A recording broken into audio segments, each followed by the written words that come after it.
There's a Boy in the Girls' Bathroom, Chapter 3. Bradley opened the front door to his house.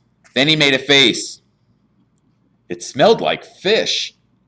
"You're home early," his mother said from the kitchen. She was a large woman with fat arms. She was wearing a sleeveless green dress and holding a butcher knife. "Yeah, my friends and me, we raced home," he told her. A fat fish about the size of one of Mrs. Chalker's arms lay on a board on the counter. Bradley watched her raise the knife above the fish and then quickly hack off its head. He walked down to the hall to his room and closed the door. "Hi, everybody," he announced. "Bradley's home." "Hi, Bradley."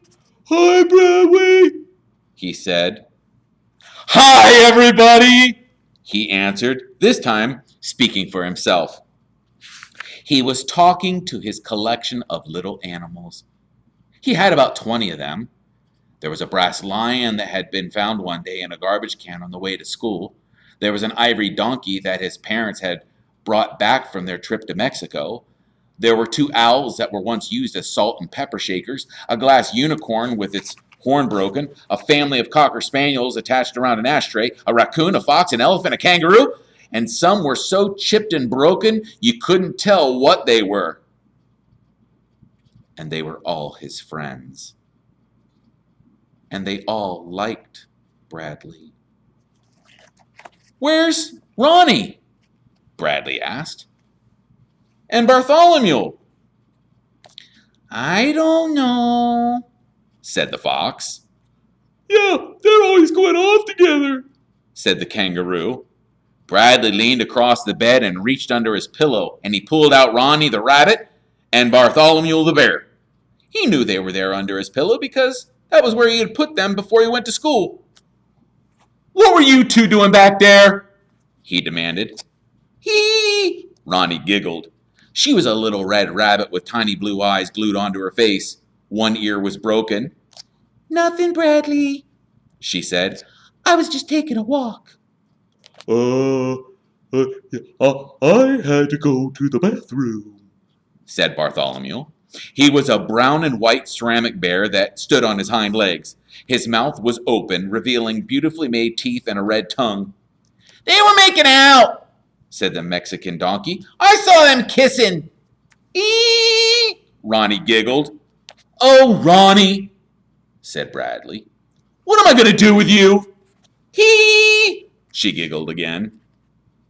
Bradley reached into his pocket and took out a handful of cut-up bits of paper.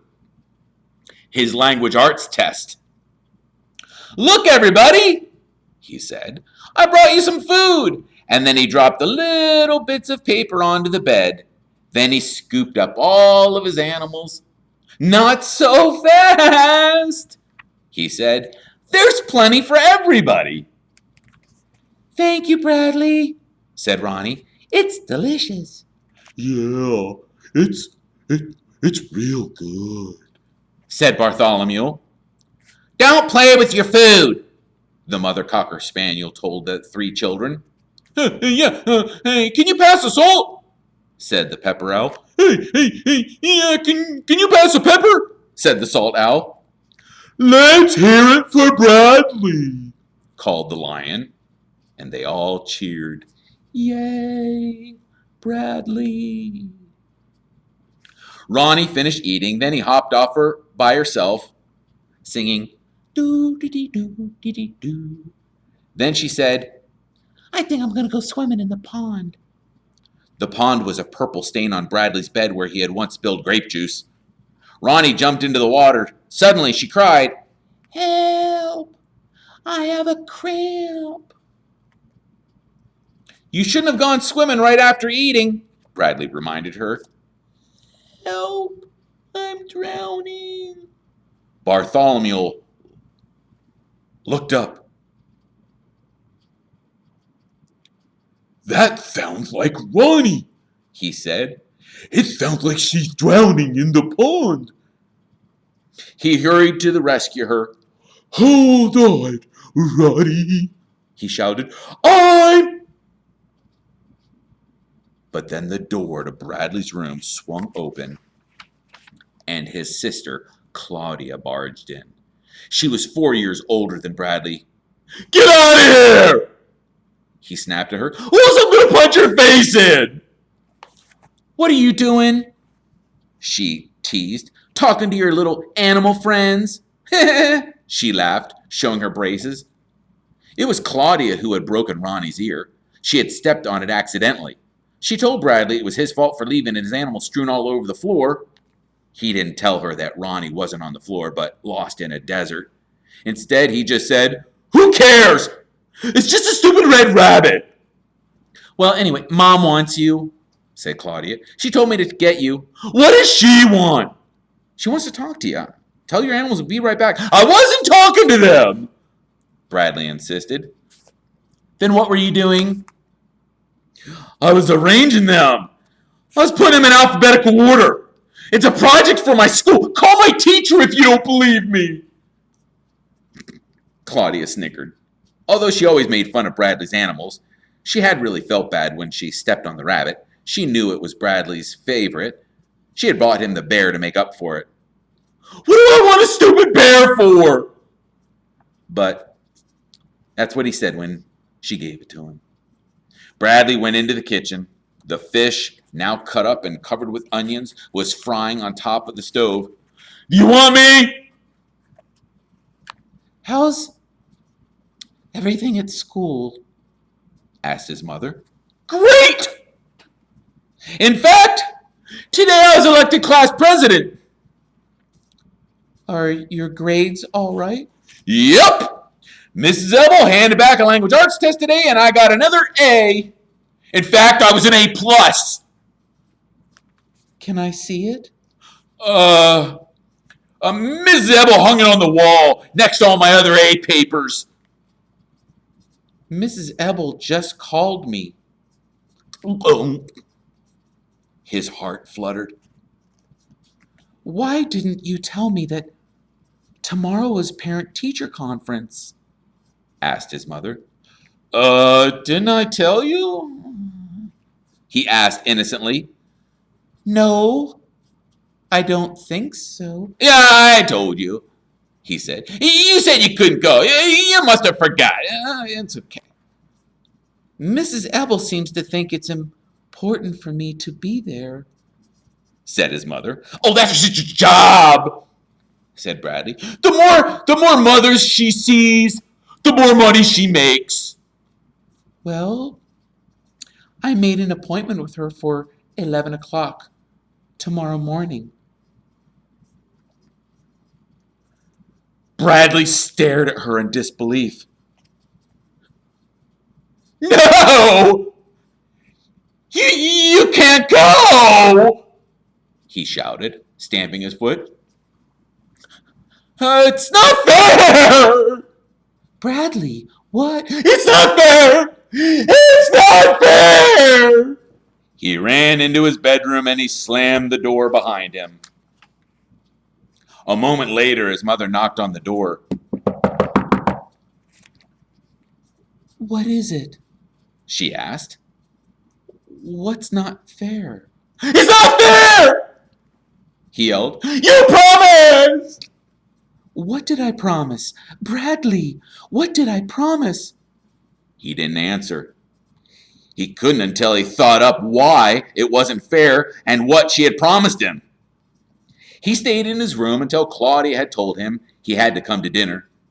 He followed her out to the dining room, where his mother and father were already sitting down. "Did you two wash your hands?" asked their father. "Yes," Bradley and Claudia both lied. Bradley's father worked in the police department. He had been shot in the leg 4 years ago while chasing a robber. Now he needed a cane to walk, so he worked behind a desk. He didn't like that kind of work and often came home grumpy and short-tempered. The police never caught the man who shot him. "I hate fish," Bradley said as he sat down. "Yeah, so do I," said Claudia. "It sticks to my braces and I taste it for weeks." "Ugh, Brussels sprouts make me throw up," said Bradley. Ugh, they smell like old garbage, said Claudia. That is enough, said their father. You're both going to eat what's on your plates. Bradley held his nose with one hand while he picked up the Brussels sprouts with the other and put it whole into his mouth. Now, what's all this nonsense about your mother breaking her promise? Asked his father. Bradley was ready.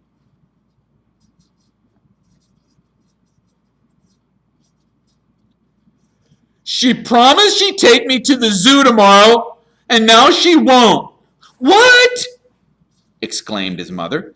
I never said I would take you to the zoo. She did too, said Bradley. Since there's no school tomorrow, she said she'd take me to the zoo. I didn't even know there was no school tomorrow until his teacher called me this afternoon, his mother protested. You promised, said Bradley. Okay, said his father. Janet, what time is your appointment tomorrow with Bradley's teacher? 11 o'clock. Okay, you can go to your appointment and still have time to take Bradley to the zoo after lunch. But I never said I would take him to the zoo. Yes, you did, accused Bradley. And we have to go to the zoo in the morning. We have to be at the zoo at 11 o'clock.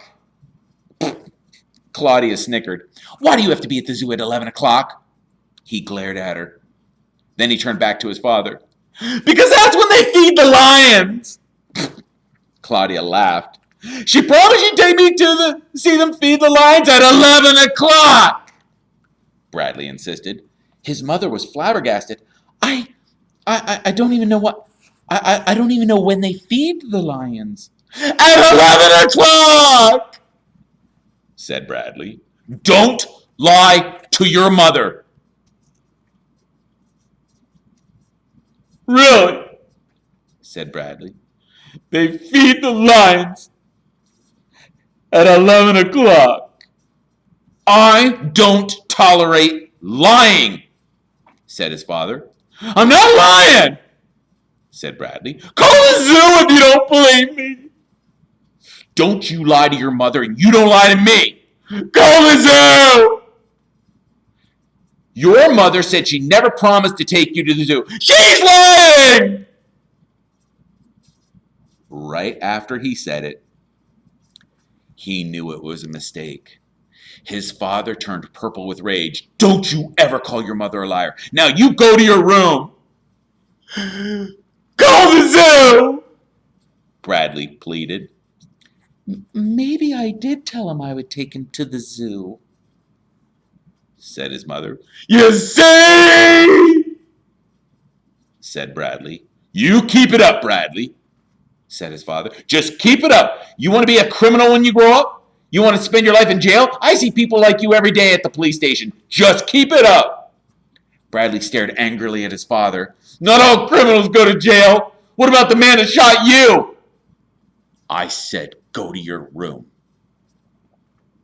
Bradley stood up from the table. I don't want to eat this junk anyway. He stomped down the hallway to his room and slammed the door shut. Then he opened it and shouted, Call the zoo! One last time. Then he slammed it again. He lay on his bed and cried.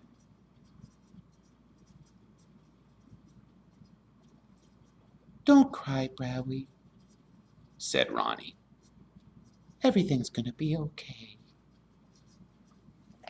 Yeah, you'll think of something, Bradley, said Bartholomew. You always do. You're the smartest kid in the whole world.